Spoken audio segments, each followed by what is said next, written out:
Selamat sore, perkenalkan nama saya Taksani Ardiansyah dari Prodi Administrasi Negara dengan NIM 1112300-114. Jadi kali ini saya akan memberikan resume tentang mata kuliah Hukum Administrasi Negara.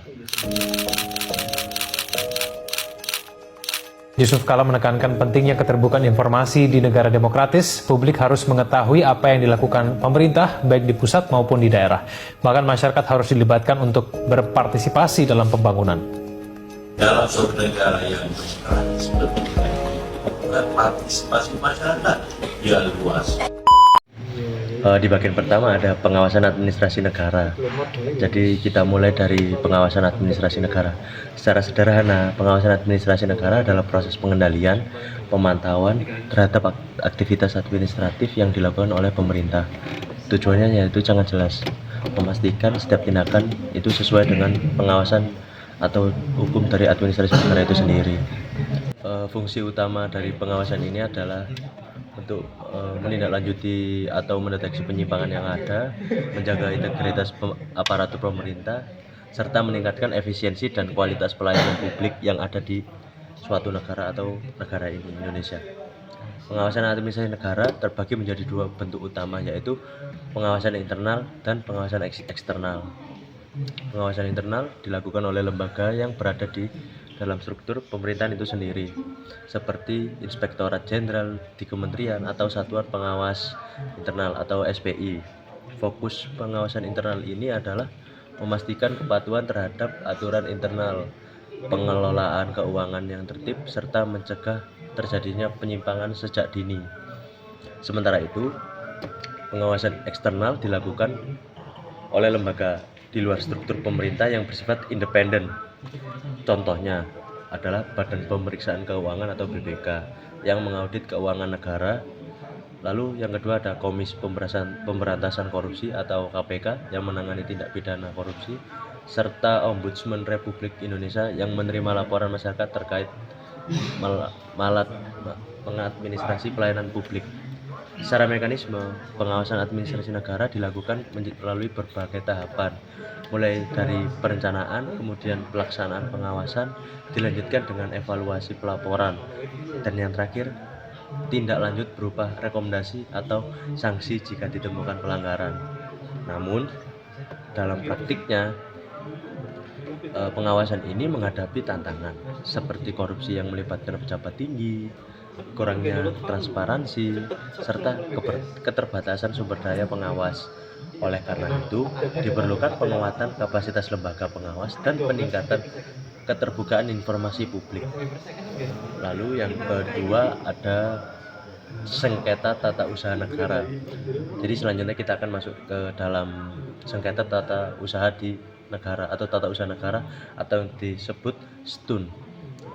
Sengketa tata usaha negara adalah sengketa yang timbul akibat keputusan atau tindakan pejabat administrasi negara yang bersifat konkret, individual dan final, serta menimbulkan kerugian bagi warga negara. Contohnya adalah pembatalan izin usaha oleh pejabat daerah. Selain itu, terdapat juga sengketa non tata usaha negara, yaitu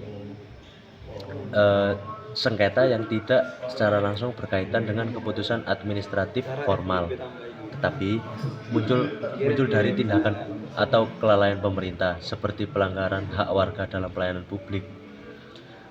Yang selanjutnya, penyelesaian sengketa ini dapat dilakukan melalui dua jalur. Yang pertama adalah jalur administrasi, yaitu dengan mengajukan keberatan atau banding secara internal kepada instansi yang bersangkutan. Jalur ini bertujuan menyelesaikan sengketa tanpa harus langsung ke pengadilan. Apabila penyelesaian administratif tidak memberikan hasil yang memuaskan, maka warga dapat menempuh jalur kedua, yaitu melalui Pengadilan Tata Usaha Negara atau PTUN atau STUN itu tadi. PTUN sendiri itu memiliki kewenangan untuk memeriksa, memutus dan menyelesaikan sengketa antara warga negara dengan pejabat administrasi negara melalui proses peradilan. Keberadaan PT UN ini sangat penting. Kenapa? Sebagai instrumen perlindungan hukum bagi masyarakat sekaligus sebagai alat kontrol terhadap tindakan pemerintah. Lalu yang selanjutnya ada tanggung jawab pemerintah dan PNS. Jadi bagian ini adalah bagian terakhir yang dimana mengenai tanggung jawab pemerintah dan pegawai negeri sipil dalam hukum administrasi negara. Tanggung jawab pemerintah pada dasarnya adalah kewajiban hukum pemerintah untuk menjalankan tugas dan kewenangannya sesuai dengan peraturan perundang-undangan dan asas umum pemerintahan yang baik atau AUPB.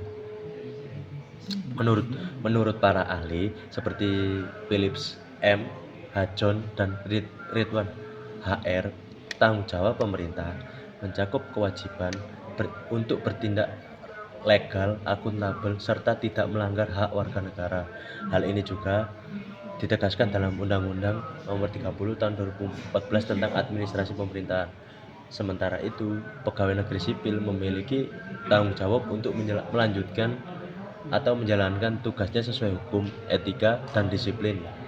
Dasar hukumnya antara lain UU Undang-Undang Nomor 5 2014 tentang ASN dan PP Nomor 53 Tahun 2010 tentang disiplin PNS. Tanggung jawab pemerintah dan PNS dapat dibedakan menjadi beberapa jenis. Yang pertama, tanggung jawab hukum, yaitu kewajiban mematuhi hukum dalam setiap keputusan administratif. Yang kedua, tanggung jawab moral dan etis yang menuntut aparatur negara bertindak jujur dan berintegritas.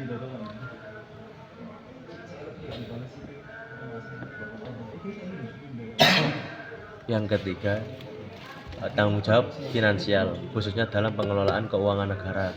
Jika terjadi pelanggaran, maka dapat dikenakan sanksi administratif seperti teguran atau